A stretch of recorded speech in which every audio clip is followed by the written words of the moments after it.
Welcome to this tutorial video for students doing CS 120. This video is covering the second week of Arduino practicals. The reason that I'm not doing a video for the first week's practical is that there wasn't really any programming involved. It was just a bunch of questions to do with the differences between floating point and integer calculations and a little bit about casting. So this is the first week's practical. Actually requires us to do a bit of programming. I'm going to work through this worksheet. I'm going to try and explain what I'm doing, why I'm doing it. I'm not going to do any of the extra tasks or any of the extra work in any of these worksheets, partly because I'm trying to keep them simple, but also because some of the extra work of one worksheet sort of starts to cover the content of the next worksheet, so I kind of want to keep them as separate as I can. So let's get started.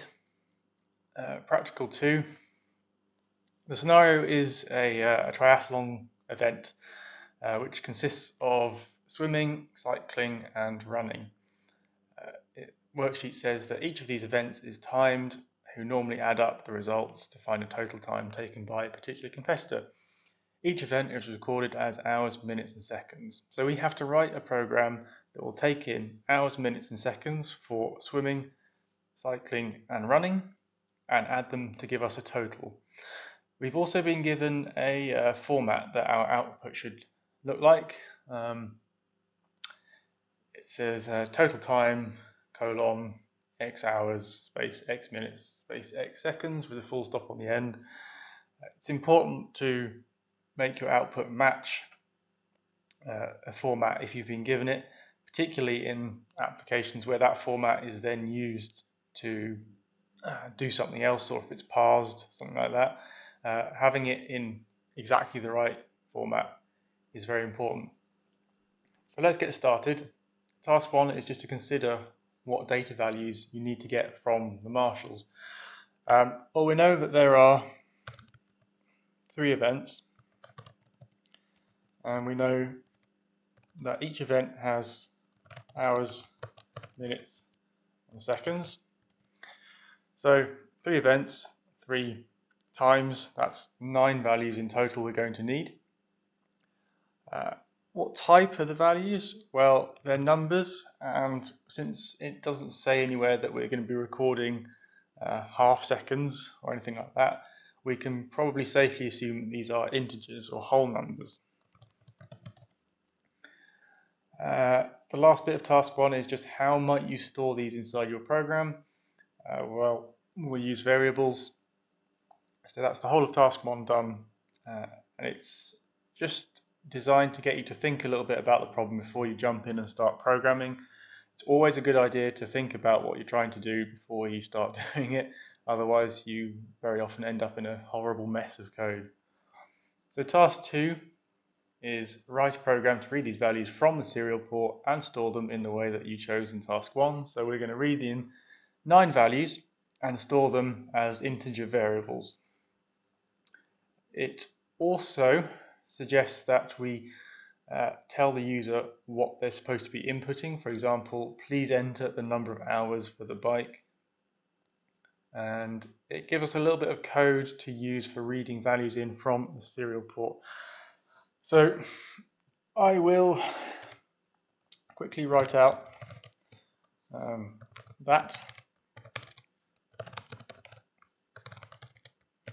Okay, we have our 2 functions that we need to have in any Arduino program, and the code that we've been given is int iValue while serial available.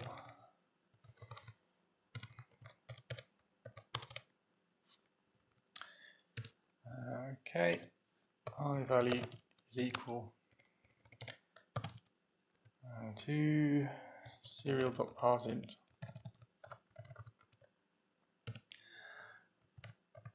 So what this little bit of code does is it creates a variable, an integer variable called iValue, It then waits, so this while loop will continue to loop while there is nothing available at the serial port. So when you first turn your Arduino on, there will be nothing available at the serial port because nothing will have been sent to your Arduino. So this will be true because serial.available will be false, and the exclamation mark there inverts that, so we get while true. And while true, it just loops forever, not doing anything. As soon as we send something to the serial port, serial.available becomes true. That exclamation mark inverts that, so this becomes while false, and the while loop will break, it will exit, and we'll move on to the next line. And this line here just says that we're going to assign our I value variable to be serial.parseInt. And what serial.parseInt does is it takes what you've typed at your Arduino, so what the Arduino has received on the serial port, and it attempts to turn it into a number, an integer. If you don't type a number at it, then you probably won't get the value you're expecting. So if you type AB at your Arduino and try and use serial.parseInt, you probably won't get what you want. So you have to type a number, or an integer in this case. So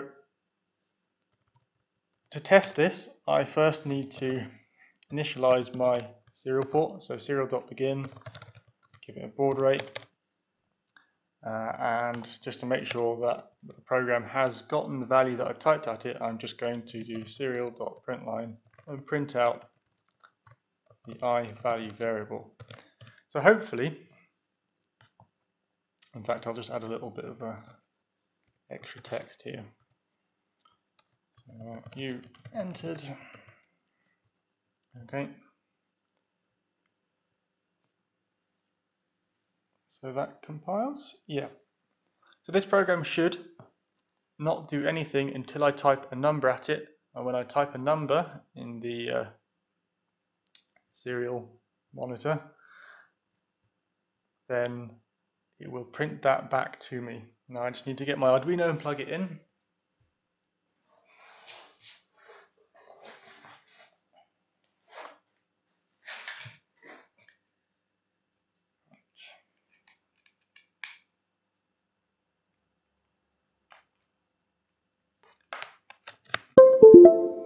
Okay, now I can upload my code.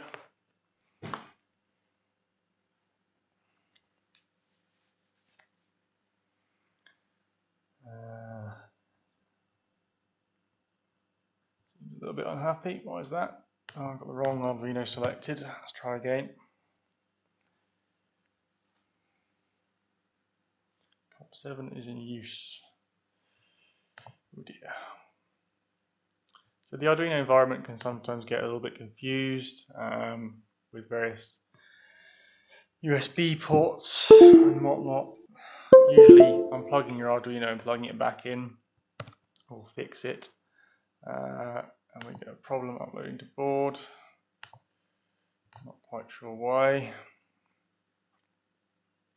Have another go. COM7 is not found. Try another port.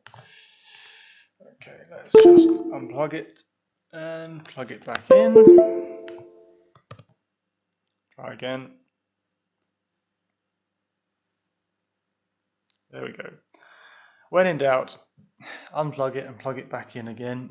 Quite often fixes the problem. Okay, so this is the serial monitor, and I'm just going to type the number 12 at the Arduino, and it's not going to type anything back. Fantastic.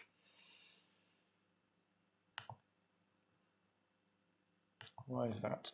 Let's just quickly cast this. So that was supposed to print back what I typed at it, but it didn't quite work. So let's try again. There we go, much better. So my Arduino will sit there and wait for me to type in a number. When I type in a number, it will store that in a variable and print it back to me. So if I type in 67, it says you entered 67. Lovely. So we know that we can store numbers that the user has entered. We now need to store 9 values. So we need to store the hours, minutes and seconds for the swim, the bike and the run. And this is quite simple because we've already managed to store one number. We just need to store another 8. So I'm going to change the name of this so it makes a bit more sense, and I'm going to call it swim hour.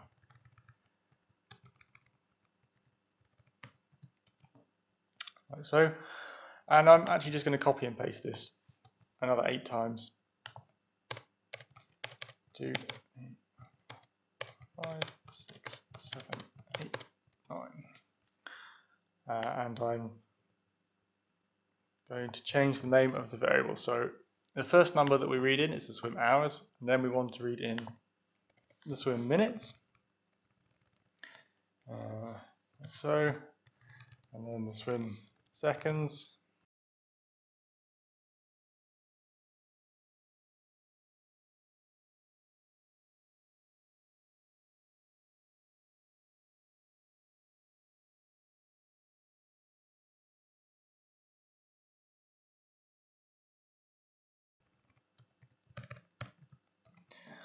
Right, quickly format that. Right, now we have a piece of code that will ask us for 9 numbers, or really actually it won't ask us for 9 numbers, but it will take 9 numbers in. Task 2 did say that we should prompt the user with text when asking for the required input. So we're just going to add some print statements so that we know what we're supposed to be typing in. So I'll just go and do that now. So the first one will be please enter the swim hours, and just copy this.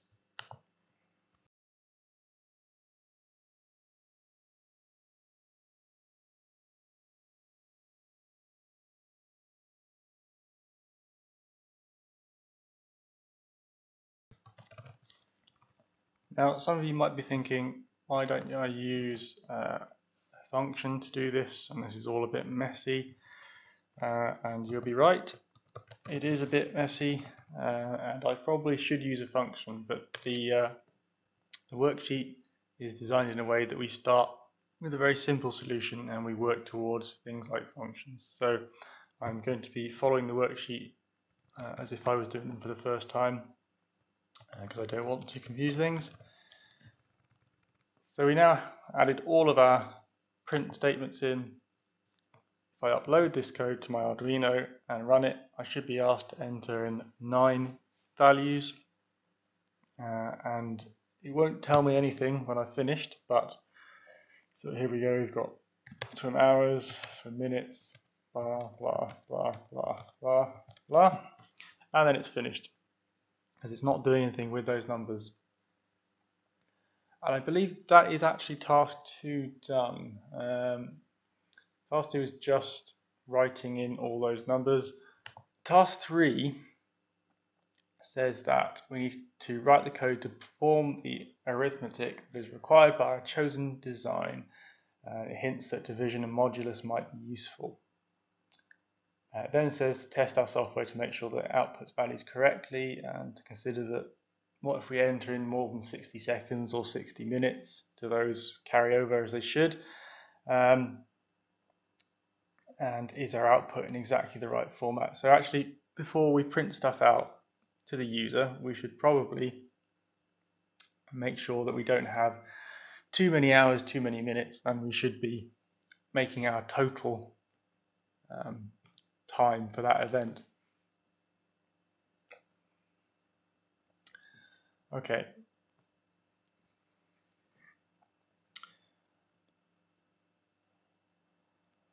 So I'm going to create some more variables. We have a total seconds integer. I'm going to have a total minutes integer, and I'm going to have a total hours integer. So the total seconds is going to be the run seconds plus let's do this in the right order then. The swim seconds plus the bike seconds plus the run seconds. The total minutes is going to be the swim minutes plus the bike minutes plus the run minutes. Oops.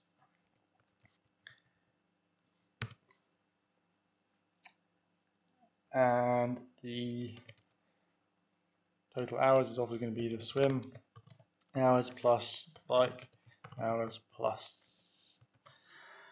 the run hour. That's going to give us our total, and we're just going to print that out. So serial.print time. So this is where the format that we were told comes in. So the format should be total time, colon, and then just want total hours.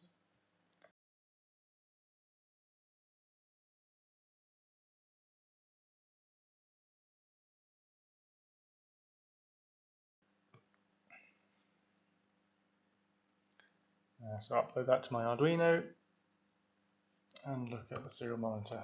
Okay, so I'm going to enter in on. So this is actually a shortcut for people who are wondering. We can actually just put in a number and then a space and then the next number. So actually enter in 9 numbers like this, and I get a total time of 12 hours, 16 minutes, 12 seconds. Let me just quickly reset my Arduino and put in some super easy numbers. So we'll just do 1, 1, 1, 1, 1, 1, 1, 1, 1. So we should get 3 hours, 3 minutes. Oh, we get 2 seconds. Interesting. Maybe I mistyped something there. What have I done wrong? Okay, right. Swim hour, swim minutes, swim seconds, bike hour, bike minutes, bike seconds. Oh, there we go. There's our mistake. Let's try that again.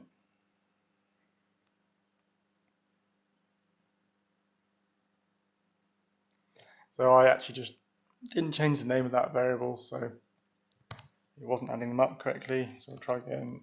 1, 1, 1, 1, 1, 1, 1. And there we go. So we get 3 hours, 3 minutes, 3 seconds. Lovely, job done. Or is it? Task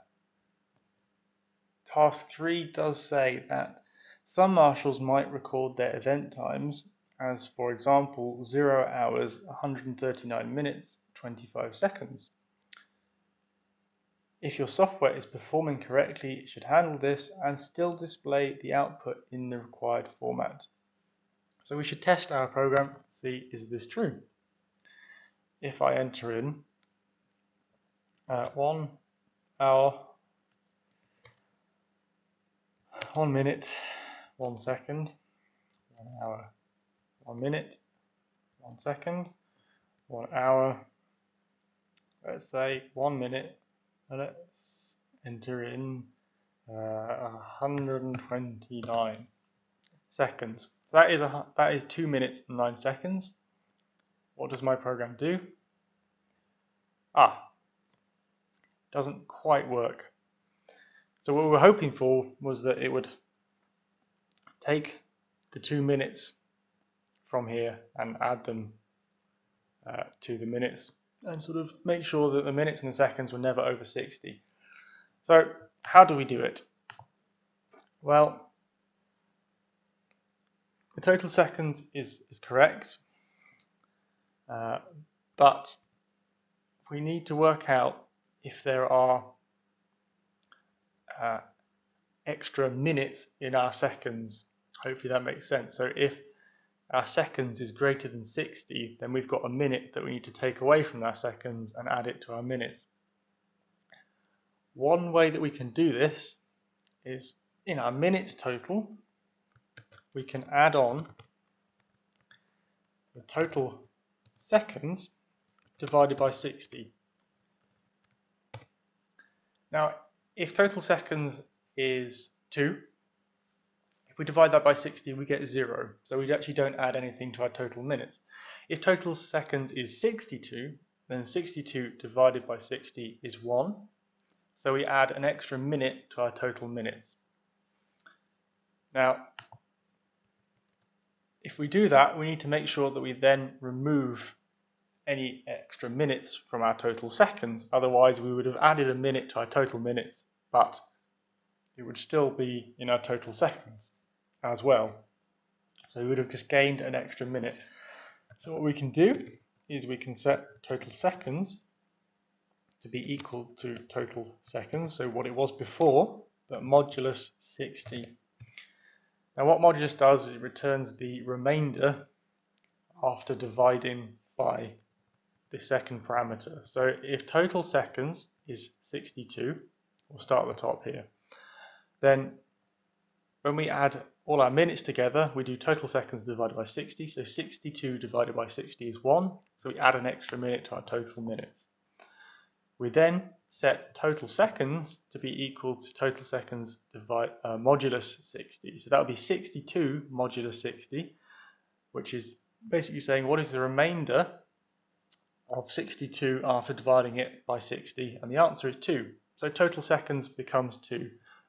So we've taken our 62 seconds and we've moved 60 seconds into total minutes as a minute, and we've changed total seconds to just be 2. Now we have the same problem with minutes now, because obviously minutes we want to be no more than 60 as well. So we can just repeat the procedure with minutes and hours. So when we add all our hours together, we're going to say also add total minutes divided by 60, and then we can set total minutes to be equal to total minutes modulus 60. Lovely. The other important thing is that the order in which I do this is important. I am starting from seconds going to hours, because seconds will overflow into minutes and minutes will overflow into hours. If I do this hours first and then minutes, it won't work, because we will move extra minutes into the hours and then we'll move extra seconds into the minutes, and that could make minutes that could mean that minutes was greater than 60. So it's important to do seconds, minutes, hours in this case. I'm just going to upload this to my Arduino and test it out.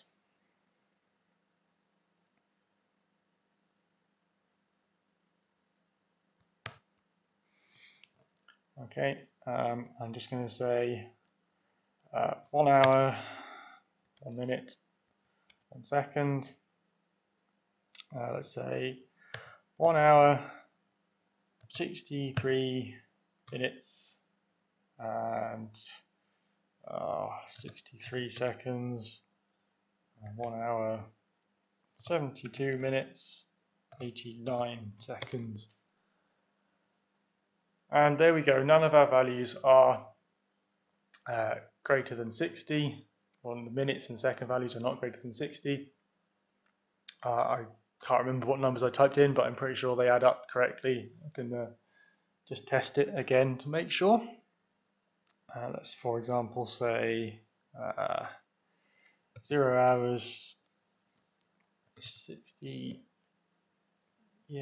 60, 0, 60, 60, 0, 60, 60. So that's no hours, but 60 minutes and 60 seconds. So that's really 1 hour, 1 minute for each one. So that should be 3 hours, 3 minutes, hopefully. Yeah, 3 hours, 3 minutes, no seconds. So our program seems to work, and I think that is the end of the worksheet. Let me just quickly check. So that's the end of that worksheet. Hopefully that's been of help to some people, and I will do the next worksheet in a minute.